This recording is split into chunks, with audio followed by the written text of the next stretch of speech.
saya Dilariski Amanda. Nama saya Widya Utami. Nama saya Tantril Gaya. Nama saya Devi Hartina Panjaitan. Nama saya Rodia Tamasnya Siregar. Nama saya Anissa Azahra. Di sini kami akan mewawancarai salah satu penggiat seniman, yaitu mengenai syair.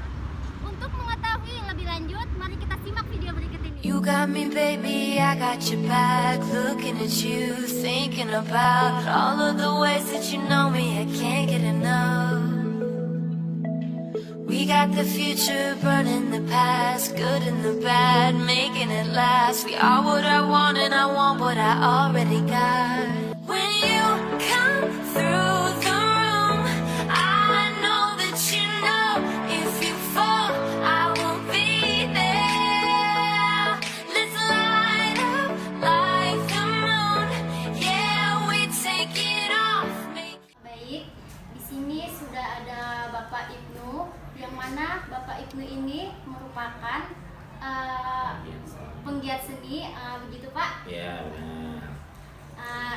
Maksud tujuan kami ke sini yaitu ingin mencari informasi mengenai seputaran tentang syair. Bicara tentang syair, menurut pendapat Bapak, bagaimana sih pengertian syair itu sendiri, Pak? Kalau menurut saya, syair itu seperti mendendangkan atau menyanyikan atau melagukan sebuah puisi kepada orang lain, tentunya dengan isi-isi yang berupa nasihat. Sama halnya seperti pantun, ya kan, pantun yang ingin disampaikan kepada orang lain atau menginformasikan kepada orang lain. Hanya saja nada pantun dan syair itu berbeda. Kalau pantun mungkin seperti kita membaca puisi, sedangkan syair seperti kita melagukan puisi tersebut. Itu termaksud ciri-cirinya juga ya, Pak? Ya, termasuk ciri-ciri syair. Pak, kan kalau misalnya pasti kan ada tuh kan awal kisah dari syair-syair itu. Adakah cerita, bisakah Bapak ceritakan awal mula syair-syairnya itu, dan adakah keindahan-keindahan yang terdapat dalam syair tersebut? Syair ini sebenarnya menurut saya sih ya, saya lihat bagaimana kemunculan syair itu. Tentunya syair ini berhubungan dengan apa maksud yang ingin disampaikan oleh penyair tersebut. Nah, makanya dia melalui senandung atau tadi saya bilang dodoi atau juga melagukan, menyanyikan. Jadi dia ingin menyampaikan satu itu dengan alunan, dia sampaikan dengan irama-irama yang kesedihan biasanya seperti itu, ya kan. Jadi dia menyampaikan itu dalam bentuk nyanyian. Makanya dia rima dan irama yang ditampilkan dalam syair itu berbeda dengan pantun. Itu termasuk dalam keindahan dari syair. Iya, keindahan syair itu memang didukung oleh bunyi-bunyi itu tadi, irama, nyanyian. Makanya kan di dalam syair itu banyak sekali model-model bersyair, ya, cara-cara mereka melakukan senandung itu beda. Ada namanya senandung Selendang Delima, kemudian ada Siti Jubaidah, ada Siti Jawiyah, ada irama hiasan dan lain sebagainya. Jadi modelnya beda-beda. Pak, menurut Bapak, perkembangan syair-syair Islam yang ada di Sumatera ini gimana, Pak? Ya, kalau lihat perkembangannya kayaknya nggak nampak ya, karena memang hanya beberapa orang yang mau artinya menjaga tradisi ini, khususnya orang-orang pesisir, ya, orang-orang pesisir, baik itu di Sumatera Utara atau di pulau-pulau yang lain, ya kan. Pastinya orang-orang pesisir, nggak hanya suku Melayu, mungkin ada suku lain tapi dia berada di pesisir gitu. Nah, jadi kita lihat perkembangannya, memang remaja-remaja sekarang tuh nggak paham itu syair, kemarin lagi saya jadi juri untuk tingkat SMP, anak-anak nggak paham apa itu syair. Karena apa? Kita sendiri pun kurang mensosialisasikan apa itu syair. Karena kan memang kita ketahui zaman sekarang itu kan dinamis, apa-apa harus cepat, apa sementara syair kan kesannya sentimental gitu kan, cuma orang yang menghibah-hibah atau terus lambat lah gitu ya kan. Kita lihat nanti dengan syair-syair itu sedih-sedih, nasihatnya sedih. Orang sekarang kan main cepat-cepat semua. Pak, menurut Bapak, apakah syair dengan puisi itu berbeda? Apakah ada perbedaan syair dengan puisi? Syair itu sendiri adalah bagian dari puisi. Nah, puisi itu kan terbagi atas dua, ya kan, puisi lama dan puisi baru. Nanti dilihat dia bagaimana dari bentuk penulisan, dari bentuk penyajian. Nah, tentunya dari bentuk-bentuk yang ada itu bisa dipastikan puisi, syair merupakan puisi. Tentunya puisi lama ya, puisi lama yang biasa dibawa ya untuk orang-orang terdahulu. Mungkin sekarang masih ada, tapi hanya sebagian lah yang bisa.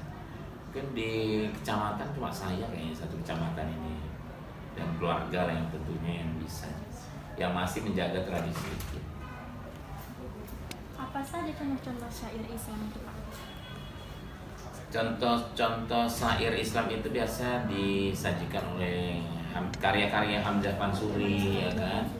Kalau Raja Ali Haji itu kan banyak gurindam, ya. Kalau syair itu Hamzah Pansuri yang banyak dikenal oleh khalayak, terutama senusantara ya kan, Brunei, Malaysia, Singapura, Indonesia, Thailand. Nah, itu yang paham tentang syair perahu, karena di syair perahu ini ada nasihat yang ingin disampaikan oleh Hamzah Pansuri kepada para pemuda lah khusus. Ada nggak Pak gitu contoh salah satu syair Hamzah Pansuri yang Bapak tahu? Ya, saya suka karya Hamzah Pansuri itu adalah syair perahu ya. Nah, syair perahu ini mungkin kalian sering lihat atau pernah mendengar. Saya memang waktu dari kecil tidak pernah mendengar ini, tapi saya mendengar alunan bagaimana orang bersyair. Tentunya Selendang Delima, karena keluarga saya juga banyak dari Malaysia, jadi kita sering dulu masa-masa kecil saya masih ada TV2 gitu ya kan, TV3 zaman-zaman saya dulu sebelum ada televisi Indonesia ini banyak. Kita kan cuma punya TVRI, mereka itu ada TV 1, 2, dan 3. Jadi di TV2 itu sering ada film-film Indonesia. Tetapi kalau di radio kita ada senandung-senandung ini tadi, Senandung Delima. Ini kan contoh judulnya Syair Perahu, ya. Inilah gerangan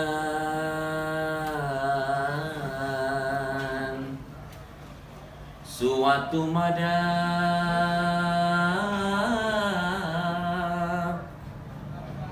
mengarangkan syair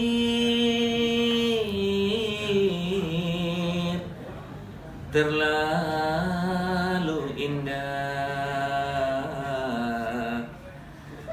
membetuli jalan tempat berpindah, di sanalah iktikad diperbetuli sudah. Wahai muda, kenali dirimu,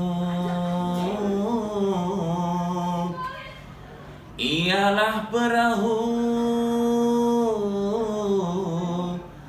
tamsil hidupmu. Tiadalah berapa lama hidupmu, ke akhirat jua, kekal hidupmu. Hai muda,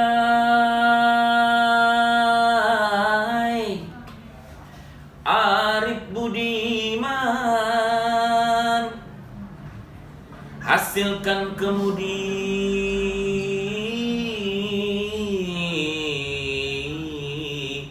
dengan pedoman alat perahumu, jua kerjakan, itulah jalan membetuli insan. Nah, itu dia. Itu salah satu contoh syair Selendang Delima. Nah, kalau yang Siti Jawiyah itu, inilah gerangan suatu mada, mengarangkan syair terlalu indah, membetuli jalan tempat berpindah, di sanalah etikat diperbetuli sudah. Nah, itu yang model-model yang lain. Nah, selain itu, ternyata setelah saya mempelajari, saya senang dengan syair, ternyata banyak lagi jenis-jenis syair yang ada di Sumatera Utara. Tidak hanya suku Melayu, jadi suku Mandailing, Angkola, kemudian Batak mungkin ada ya, tapi saya yang tahu itu hanya Simalungun. Nah, Simalungun itu syair itu namanya taur-taur. Namanya taur-taur. Ya, orang kita tahu karena oh syair ini seperti ini kan. Oh, syair Melayu seperti ini. Syair Simalungun seperti ini. Ini saya kasih contoh ya. Ale lisak-lisak ma daur kiane. Modelnya seperti itu. Jadi syair kalau kita orang Melayu itu banyak nasihat isinya. Mereka juga ada nasihat tapi bercerita tentang alam sekitar, karena kan mereka hampir rata daerahnya pegunungan. Nah, jadi mereka tuh bercerita tentang alam, bagaimana air itu mengalir, begitulah kehidupan kita, model-model gitu. Kalau kita paham ceritanya, saya aja nih sedih kok masih apa namanya itu taur-taur itu, padahal saya kan bukan orang Simalungun, bapak saya Melayu, ibu saya Jawa. Tapi kalau saya ada itu, saya tuh menangis gitu karena apa namanya menghayati sekali ceritanya itu luar biasa gitu. Bagaimana kita harus mengarungi kehidupan gitu.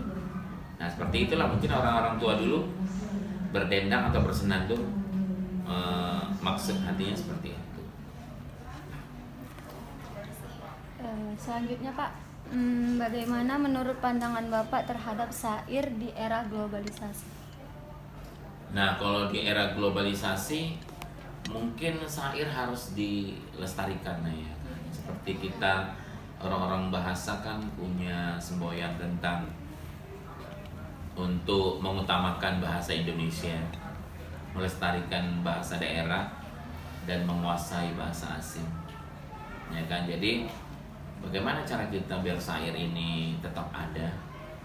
Ya kita lah sebagai generasi muda yang seperti kalian yang mau belajar, oh ini, dan selalu membuat pertandingan-pertandingan tentang syair. Ini kan sebatas ini masih Unimed dan Balai Bahasa yang selalu membuat lomba-lomba syair gitu. Dan pemenangnya itu saja orangnya. Kemarin kayaknya ada Nayai waktu di Unimed yang menang, salah saya. Lomba pas saya jurinya. Terus ada juga anak SMP dari Martumbung, sudah mulailah belajar gitu ya kan. Tapi kalau yang sekelas-kelas saya sih ya udah banyak sih yang bisa belajar. Mereka tuh hampir rata rumahnya daerah pesisir mau pelabuhan gitu. Hampir rata lah, saya kan daerahnya Glugur. Ya memang orang-orang situ yang bisa bersair hampir rata. Dan orang bersair ini memang nggak bisa semua orang. Ya. Kalau dia qori baru bisa. Ya, tapi beda memang syair orang membaca Al-Quran dengan syair yang ada. Nah, syair kalau waktu itu kan ada qori ya, anaknya kawan saya, dia membaca syair Selendang Delima. Dia macam membuat ini jadi macam lagu Bayati gitu. Nah, jadi seperti itu. Ya kan? Memang harus qiraat Quran bisa, insya Allah bisa diajari. Tapi kalau enggak bisa, susah. Kalau lagu dangdut aja nggak sama, beda banget, cengkoknya itu beda. Melayu itu beda sama dangdut. Ada lagi? Ya, menurut Bapak bagaimana cara menarik minat orang itu, khususnya itu pada anak muda zaman sekarang gitu, agar mereka bisa mendalami syair ini? Pertama, mereka harus banyak membaca. Seperti program pemerintah sekarang adalah literasi numerasi, ya kan? Memang agak dilema juga sih kalau kita belajar literasi numerasi, kan memang itu penting ya. Tapi kan sekarang metodenya adalah bagaimana berpikir kritis. Seperti mahasiswa kan semuanya diajak berpikir kritis, tidak menghafal. Makanya kalau metode menghafal mungkin kita bisa ingat. Makanya memang kalian untuk meneruskannya harus ada persentase lah ya. Bagaimana cara menghafal, bagaimana juga harus berpikir kritis. Karena memang model-model pembelajaran sekarang bagaimana menciptakan kita supaya bisa berpikir kritis, yang nggak ke C1, C2 lagi, mungkin ke C3, 4, 5, 6. Nah, jadi seperti itu, ya kan? Nah, bagaimana cara kita supaya tradisi ini nggak hilang? Itu tadi, tetap mengadakan lomba-lomba, membuat pelatihan bagaimana syair. Salah satunya ini mengunjungi orang-orang yang bisa membaca syair, kemudian belajar bersyair. Nah, membuat komunitas-komunitas syair. Sekarang kan komunitas syair itu nggak ada, yang ada itu komunitas pantun, komunitas kata-kata, puisi orang-orang baca puisi. Kayak saya baca puisi bisa masuk komunitas itu, komunitas menulis puisi masuk komunitas itu. Nah, sekarang ini belum ada syair. Nah, coba kalian rintis untuk membentuk komunitas syair tentunya. Itulah caranya untuk mempertahankan. Baik Pak, mungkin sampai sini saja wawancara dari kami. Kami mengucapkan banyak sekali terima kasih kepada Bapak yang sudah meluangkan waktunya untuk memberikan informasi kepada kami mengenai tentang seputaran syair. Dan kami mohon maaf apabila mungkin ada kata yang ada tutur kata kami yang mungkin kurang berkenan di hati Bapak. Sekali lagi kami mohon maaf, dan sekali lagi kami mengucapkan banyak sekali terima kasih. Ya, sama-sama. Assalamualaikum warahmatullahi wabarakatuh. Waalaikumsalam warahmatullahi wabarakatuh.